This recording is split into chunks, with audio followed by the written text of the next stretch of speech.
11 araw na lang, Pasko na, kaya naman tumindi pa ang Christmas rush. At sinabayan pa ngayon, payday at ang maulang panahon pa. Naku, mula sa Divisoria sa Maynila, nakatutok live si Ian Cruz.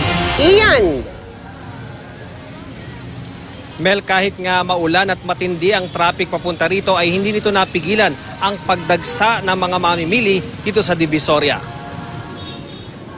Makapananghali pa lang, usad pagong na ang daloy ng mga sakyan sa EDSA. Friday payday ngayon na sinabayan pa ng ulan. 2 weekend na lang bago ang Pasko. Last day na rin ang pasok bago mag-Christmas break ang mga estudyante. Mula Makati, bumiyahe kami kanina papuntang Divisoria. Dumaan kami sa Mabuhay Lane. Mabigat ang daloy sa bahagi ng Makati. Pero sa area ng Mandaluyong at San Juan, bumilis na ang aming biyahe. Pero papasok ng mismong Divisoria, mabigat ulit ang daloy ng traffic. Inabot ng mahigit 2 oras ang aming biyahe papunta rito.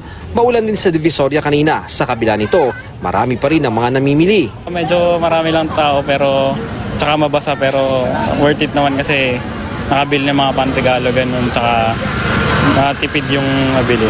Ngayon lang po dumating yung sahod ng mister ko.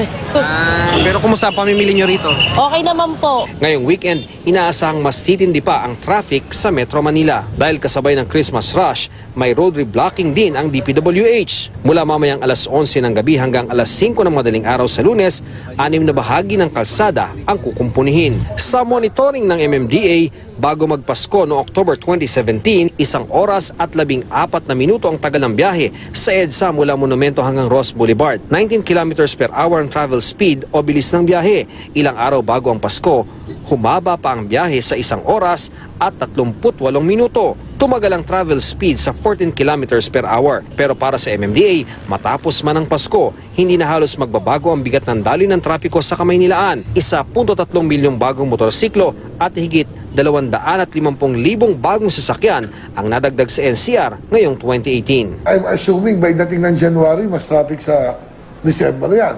Kasi nadadagdagan everyday, ano? Tapos hindi naman nadadagdagan infrastructure, kalsada natin. Number 2, yung mga new vehicles yan, karamihan yan, walang garahe.